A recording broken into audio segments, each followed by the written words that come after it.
Certains pays ont façonné une culture musicale hors norme, mais très peu sont parvenus à captiver le monde entier comme l'a fait la Corée du Sud avec son phénomène mondial, la K-pop. Un genre musical qui prend racine au 19e siècle et qui au fil du temps s'est nourri d'autres cultures et genres musicaux pour devenir l'un des genres les plus riches et les plus écoutés au monde. Mais derrière les mélodies captivantes et les chorégraphies impeccables se cachent certaines pratiques courantes qui sont en réalité plus que discutables. Et la pratique la plus douteuse, c'est l'exploitation des enfants, parfois aussi considérée comme de l'esclavagisme. Alors aujourd'hui, on va découvrir cet univers fascinant où la musique, la danse et la culture se mélangent pour créer un phénomène mondial unique en son genre.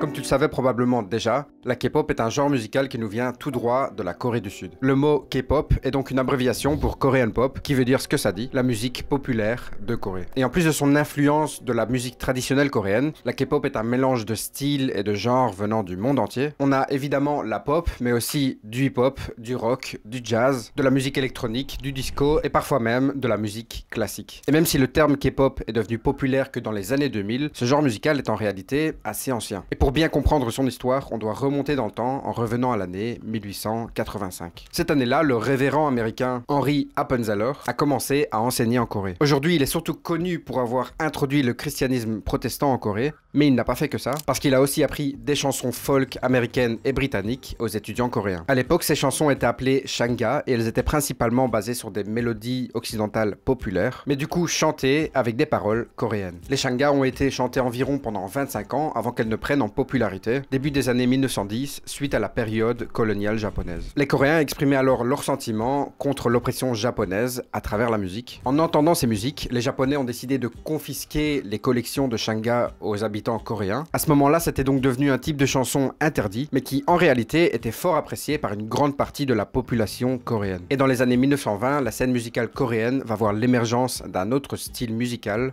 le trot. Considéré comme la plus ancienne forme de musique populaire en Corée, ce style musical aborde des thèmes comme l'amour, la vie ou encore la mort. Quand la Corée a été divisée en deux parties avec la Corée du Nord et la Corée du Sud, la culture occidentale s'est petit à petit introduite dans la culture sud-coréenne. Le trot était alors principalement joué dans des bars et des clubs, et après la guerre de Corée en 1950, les troupes américaines sont restées en Corée du Sud. Du coup, la culture américaine est devenue de plus en plus accessible et acceptée. Des figures américaines importantes comme Louis Armstrong et Marilyn Monroe ont organisé des concerts en Corée du Sud, mais donc pas pour les Coréens, mais bien pour l'armée américaine qui s'y trouvait. Ces événements ont logiquement attiré l'attention du public coréen, et dans les années 1950, la musique américaine a commencé à sérieusement influencer la musique coréenne. C'est comme ça que certaines chansons coréennes commençaient à avoir de plus en plus de similitudes avec des chansons américaines. La décennie suivante, des auditions ouvertes ont été organisées pour recruter des musiciens pour se produire dans les bars devant les Américains. Il faut savoir qu'à ce moment-là, la Corée était réellement considérée comme un pays très pauvre. Et donc de nombreux musiciens coréens ont chanté devant les troupes américaines parce que c'était un moyen de gagner de l'argent assez facilement. Et par la suite, l'économie sud-coréenne a commencé petit à petit à remonter la pente. Pareil pour la musique populaire qui s'est rapidement propagée à travers les premières stations de radio commerciales, ce qui fait que les auditeurs de ce genre de chansons n'étaient plus seulement des soldats américains, et à partir de là, les musiciens coréens ont commencé à avoir de plus en plus de fans qui étaient eux aussi coréens. Des artistes coréens comme Shin Yong-hyun, les Pearl Sisters et Patty Kim, qui se produisaient donc précédemment dans les clubs de l'armée américaine, ont alors atteint le public coréen, et certains chanteurs coréens ont même acquis une popularité internationale. On a par exemple les Kim Sisters, qui vers la fin des années 1950 était un groupe féminin qui a joué un rôle très important dans l'histoire de la K-pop. Le groupe était composé de deux sœurs et d'une cousine, et leur ascension vers la célébrité a commencé quand elles ont déménagé aux États-Unis. Là-bas, elles ont très rapidement acquis une notoriété grâce à leur talent, et le groupe s'est alors très souvent produit à Las Vegas, où elles étaient constamment invitées sur des plateaux de télévision populaires.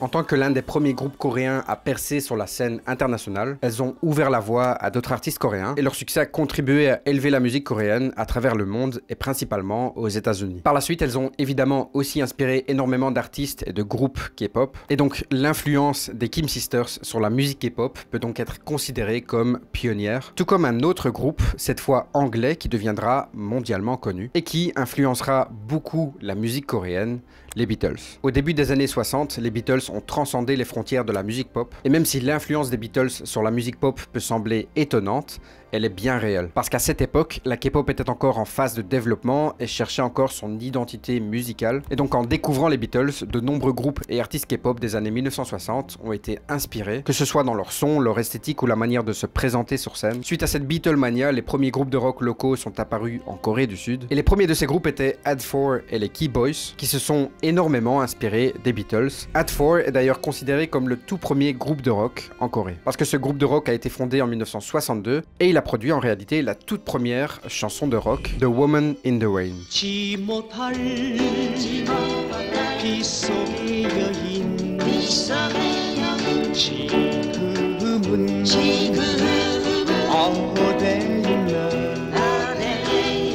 Le leader du groupe, Shin Yong-un, a tellement contribué au développement de la musique rock coréenne qu'il est carrément considéré comme le Elvis Presley coréen. On arrive comme ça à la fin des années 1960 et la musique pop coréenne va connaître une transformation. Parce qu'à ce moment-là, ça devient à la mode d'être musicien auprès des jeunes et du coup de plus en plus de musiciens étaient des étudiants universitaires influencés par la culture américaine. Et donc contrairement aux musiciens plus âgés qui faisaient principalement des chansons basées sur la guerre et l'oppression japonaise, ces étudiants vont créer de la musique beaucoup plus joyeuse. Ils vont évidemment toujours s'opposer à la guerre, mais en plus de ça, ils vont parler de sexe et de drogue. Et ça va pas plaire du tout au gouvernement coréen qui va alors interdire la musique pop américaine et la musique rock coréenne. Shin Yong-un, le Elvis coréen, finira même par être emprisonné suite à un scandale d'herbe, parce qu'à cette période-là, un autre mouvement américain va influencer la Corée, la culture hippie. C'est comme ça que d'autres types d'artistes vont émerger comme des figures majeures de la K-pop. Et l'un d'entre eux est Han Dae-so, un musicien considéré comme le John Lennon coréen. Mais malheureusement, avec son style atypique, on va finir par lui interdire de se produire en Corée. Mais ça n'empêchera évidemment pas la musique pop coréenne à rester très populaire parmi les jeunes. Et dans les années 1980, un style différent de chansons va cartonner, les ballades. À ce moment-là, ce style de musique était littéralement partout,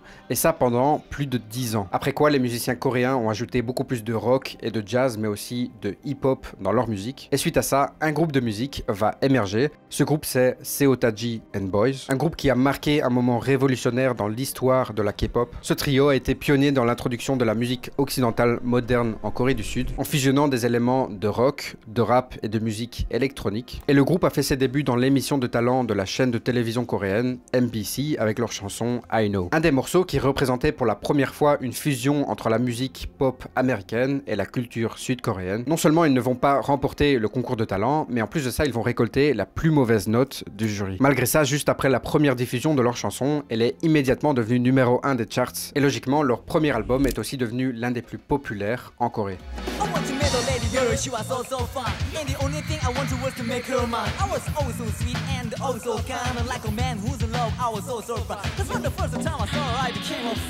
En réalité, ils ont connu un si grand succès, surtout parce que le groupe a introduit un son et un style complètement différent de ce qui se faisait à l'époque. Parce que comme on l'a vu auparavant, l'industrie musicale coréenne était largement dominée par les ballades pop traditionnelles. Et donc, en plus de ce nouveau type de mélodie, le groupe a aussi introduit des paroles et des thèmes socialement engageants, voire provocateurs dans leurs chansons. Ils chantaient par exemple sur les peurs des adolescents et la pression sociale dans un système éducatif très exigeant. Et leur influence a donc ouvert la voie pour une nouvelle génération d'artistes et de groupes qui ont continué à expérimenter avec différents genres musicaux. Par la suite, une vague d'artistes à succès de hip-hop et de R&B ont suivi leurs traces, et cette grande popularité de Seotaji and Boys parmi les adolescents a permis à l'industrie musicale coréenne de se spécialiser sur de la musique pop pour les adolescents. Et énormément d'agences de divertissement sud-coréennes sont alors nées pour répondre à ce public d'adolescents en pleine croissance. Des agences qui tentent en réalité d'amasser un maximum d'argent, et ça tout d'abord en recrutant ce qu'ils s'appellent des idoles.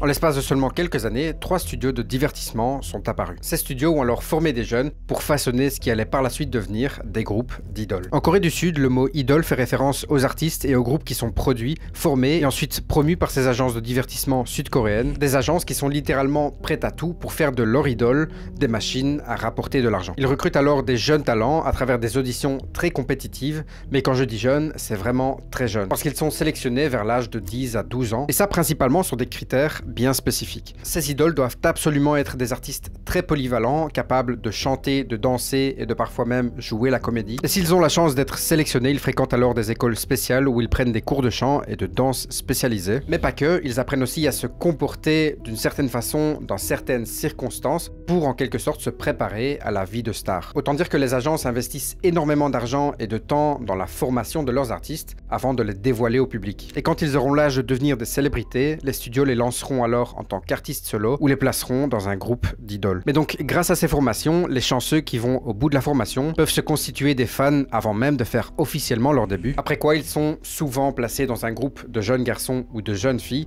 des groupes qui peuvent parfois aller jusqu'à 12 membres, et il est important que chaque membre du groupe ait un rôle bien spécifique. On a souvent le chanteur principal, le danseur, le rappeur, etc. Chacun a réellement sa partie du boulot à faire, et ça pour une raison toute simple. Au plus il y a de profils différents dans le groupe, au plus de monde peut s'identifier à l'un d'entre eux, ce qui fait alors que logiquement ils auront beaucoup plus de fans. Mais même quand ils sont officiellement devenus des idoles, les agences de divertissement continuent de soumettre ces artistes à des entraînements très intenses. Et en plus de ça, les idoles ont énormément de pression, ils sont soumis à un contrôle strict sur l'image publique. On leur dit quels vêtements porter, la coiffure à choisir et comment ils doivent se comporter sur les réseaux sociaux. Mais ce n'est pas tout, les agences de divertissement K-pop ont souvent des contrôles stricts sur les relations amoureuses de leurs idoles. Aucune relation publique est tolérée parce que ça pourrait affecter leur image auprès des fans. Bref, une fois qu'un groupe d'idoles a été entraîné et formé à la perfection, les studios vont alors créer des chansons pour eux et les commercialiser. Ce sont donc surtout les agences sud-coréennes qui sont réellement responsables de façonner l'image de ces artistes et du coup aussi du genre K-pop.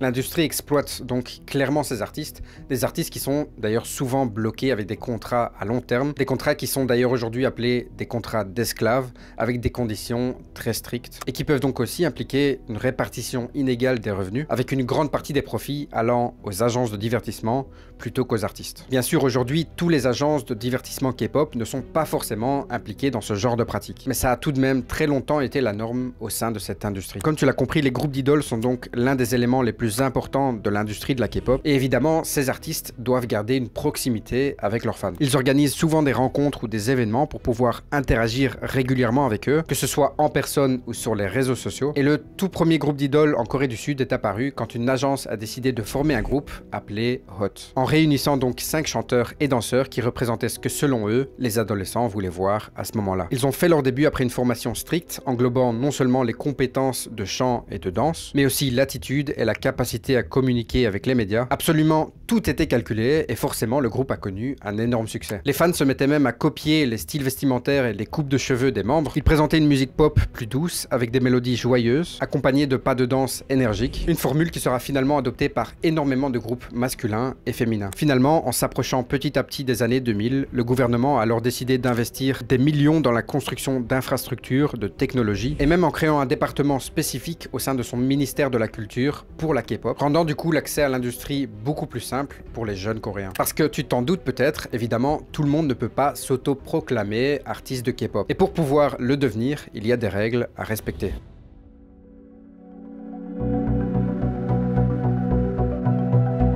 La K-pop fait partie d'une culture à part entière avec son identité et une économie propre à elle. Et pour pouvoir faire partie de la culture musicale K-pop, il faut répondre à plusieurs critères. Évidemment, le plus important, c'est de pouvoir fusionner différents genres musicaux. On a tout d'abord la pop, qui est le genre musical central de la K-pop. Et la K-pop emprunte souvent des éléments de la pop occidentale, mais les réinterprète avec des nuances et des sonorités coréennes uniques. Ensuite, on a le rap, qui a aussi une présence importante dans la K-pop, que ce soit à travers des morceaux de rap intégrés dans les chansons, ou parfois même des groupes entiers qui se concentrent sur ce genre musical. Et les musiciens coréens intègrent souvent différents styles de rap, allant du rap chanté au rap hardcore. Et bien évidemment, quand on parle de rap et quand on parle de hip-hop, le R&B n'est pas très loin. Et dans la K-pop, le R&B apporte cette touche plus douce et émotionnelle aux chansons. Ensuite, on a des éléments de rock et de musique électronique qui sont aussi largement utilisés. Et finalement, la musique traditionnelle coréenne a aussi pris sa part dans la musique K-pop, parce qu'en réalité, tout part de là. Et donc, même si elle est moins présente qu'auparavant, certains instruments traditionnels sont encore utilisés aujourd'hui dans les chansons chansons K-pop. Cette fusion de genres permet de créer une esthétique sonore unique qui célèbre l'héritage culturel de la Corée du Sud tout en la combinant avec des sons beaucoup plus récents. Et donc l'importance du mélange de tous ces genres permet de rendre la musique K-pop plus accessible à un public mondial et diversifié. Ensuite, la deuxième caractéristique, c'est évidemment le visuel. Que ce soit l'image des chanteurs ou leur chorégraphie, absolument tout doit être irréprochable. Et ça commence d'ailleurs avec les tenues vestimentaires. L'émergence par exemple de Seo Taiji and Boys a révolutionné la scène musicale coréenne en incorporant la culture hip-hop américaine dans leur musique. Et à partir de ce moment-là, les groupes de K-pop ont étendu cette culture à leur mode vestimentaire. Les membres ont alors commencé par adopter une esthétique hip-hop en portant des vêtements larges, des pantalons baggy, des vêtements de sport, des casquettes de baseball ou encore des bandanas. Et la mode hip-hop, à ce moment-là considérée comme la mode la plus populaire, est restée notamment avec le groupe d'idoles Hot. Chaque membre du groupe portait alors une tenue bien spécifique avec une couleur désignée. En revanche, pour les groupes féminins, c'était complètement différent. Elles portaient souvent des tenues uniformes identiques et pendant très longtemps, elles ont été représentées avec une image innocente et juvénile, un peu à l'image des Kim Sisters dans les années 50 et les années 60. Mais tout ça, ça changera évidemment aussi au fil des décennies. Notamment avec la transformation des performances sur scène qui font aujourd'hui partie intégrante de la K-pop. Les groupes et les idoles sont d'ailleurs souvent associés à des chorégraphies élaborées et synchronisées. Finalement, depuis la création des agences de divertissement, des centres de formation comme la Dev Dance School de Séoul ont vu le jour, ce qui permettait aux élèves de ces centres de développer leurs compétences de danse et de chant et d'avoir eux aussi une chance de devenir à leur tour une idole. Les agences investissent donc énormément d'argent dans le développement de leurs talents pour créer des artistes à la fois polyvalents et compétitifs. Et du coup, forcément, ces agences sont très sélectifs. Peu de jeunes ont la chance d'accéder à la célébrité et même s'ils ont cette chance, les élèves doivent alors consacrer toute leur vie au chant et à la danse pour se préparer à devenir des stars de la K-pop. Tu l'as compris, l'image, le style des musiciens est donc essentiel pour l'identité des artistes K-pop. Finalement, peu avant l'an 2000, les artistes de K-pop ont aussi commencé à utiliser beaucoup plus l'anglais dans leurs noms et dans les paroles de leurs chansons. Et de nombreux artistes et producteurs K-pop ont été largement influencés par la culture des États-Unis. Et les agences de divertissement sud-coréennes y ont vu l'occasion d'attirer un plus grand public. Donc l'utilisation même de l'anglais dans la musique K-pop est un élément clé de son expansion mondiale. Les groupes de K-pop ont d'ailleurs régulièrement été accusés d'appropriation culturelle, principalement des États-Unis. Et cette expansion, c'est évidemment pour un but bien précis, attirer un maximum de fans et du coup récolter un maximum d'argent. Mais en voulant attirer un maximum de fans et en étant soi-disant irréprochable, ça va notamment avoir comme conséquence que les fans vont voir leurs idoles comme des dieux vivants. À partir des années 1950, le but principal de la K-pop et des artistes K-pop était d'attirer un maximum de monde pour avoir le plus possible de fans. Et en se donnant cette image de célébrité irréprochable, logiquement, énormément de gens sont devenus fans de ces idoles. Le fait d'être fan de certains groupes K-pop avant les années 2000, ça voulait dire faire partie d'une famille et appartenir à une sous-culture. Mais ce n'est qu'à partir des années 2010 que la K-pop a réellement connu un succès viral et mondial. Parce qu'avec l'arrivée des réseaux sociaux, la K-pop est devenue de plus en plus mainstream, ce qui donnait donc la possibilité aux idoles d'étendre leur base de fans à travers le monde. Les groupes de K-pop ont généralement des clubs de fans dédiés avec un nom collectif et parfois même une couleur attribuée pour pouvoir montrer qu'on soutient un groupe en particulier. Et aujourd'hui, les fans de K-pop sont principalement des femmes jeunes et du coup très actives sur les réseaux sociaux. Et en réalité, les fans de K-pop sont très différents des fans d'autres genres musicaux. Ces fans-là veulent se sentir très proches de leurs idoles à un point où ça devient carrément un mode de vie. Ils font d'ailleurs beaucoup plus que simplement être consommateurs de contenu K-pop. Ils sont aussi des créateurs qui parlent de K-pop sur les réseaux sociaux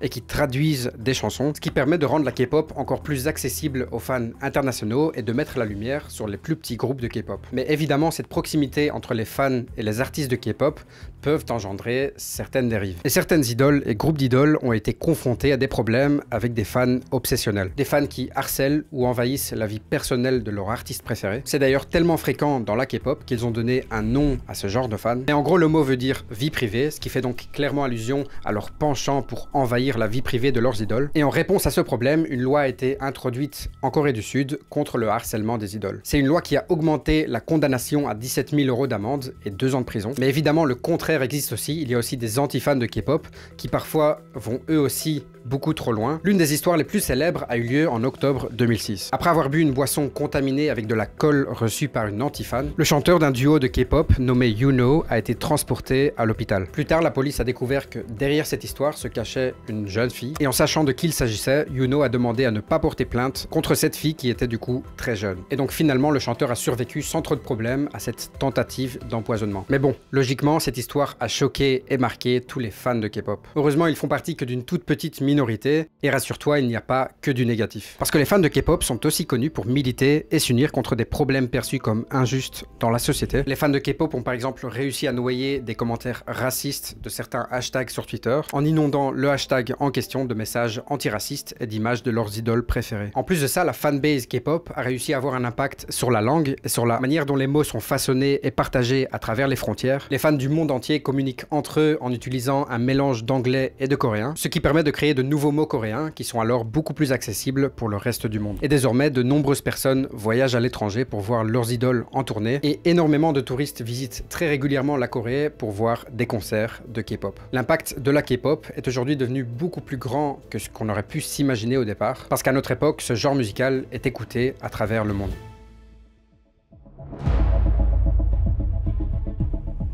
Comme je l'ai dit, avec l'arrivée des réseaux sociaux au cours des années 2000, la K-pop a connu une grande évolution en passant à une force dominante de l'industrie musicale au cours des années 2010. Auparavant, la K-pop était surtout populaire en Asie et les réseaux sociaux ont permis à la musique et à la culture coréenne de se propager rapidement et massivement à travers le monde. Au XXIe siècle, la popularité croissante de la K-pop est devenue une composante importante de la Hallyu, aussi connue comme la vague coréenne. Un terme qui fait référence à la popularité croissante de la culture sud-coréenne à l'étranger. Ce phénomène englobe d'autres aspects de la culture coréenne comme les séries, la cuisine, la mode et les jeux vidéo, mais la musique K-pop en particulier a joué un rôle important dans la propagation de la Hallyu dans le monde entier. Et elle a en réalité fait un énorme bond en avant en 2012 quand un hit va faire le tour du monde. Et à moins d'avoir vécu dans une grotte ces 12 dernières années, tu devrais connaître cette chanson.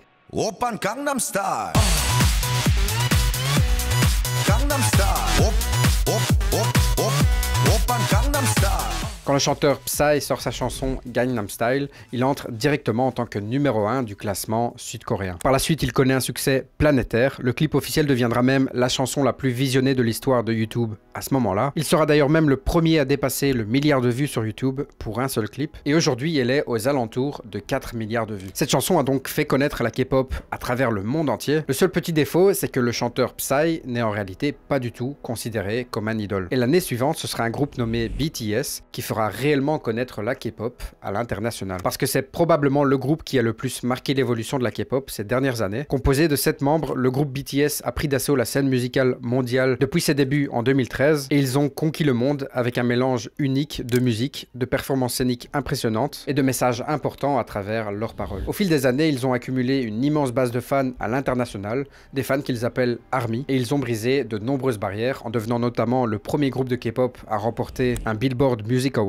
et à se produire aux Grammy Awards. Du coup, logiquement, BTS est devenu reconnu comme l'un des groupes les plus influents et les plus innovants de l'industrie K-pop. Après eux, un autre moment important, principalement pour la partie féminine de la K-pop, c'est l'ascension du groupe féminin Blackpink. Ce groupe composé de 4 membres est rapidement devenu l'un des groupes féminins les plus populaires en 2016. Leur musique est souvent caractérisée par des rythmes accrocheurs et surtout des chorégraphies et des visuels impressionnants. En gros, l'évolution de la K-pop ces dernières années a été marquée par une série d'artistes et de groupes qui ont su repousser les limites pour atteindre un public bien plus large que ce qu'ils auraient pu imaginer.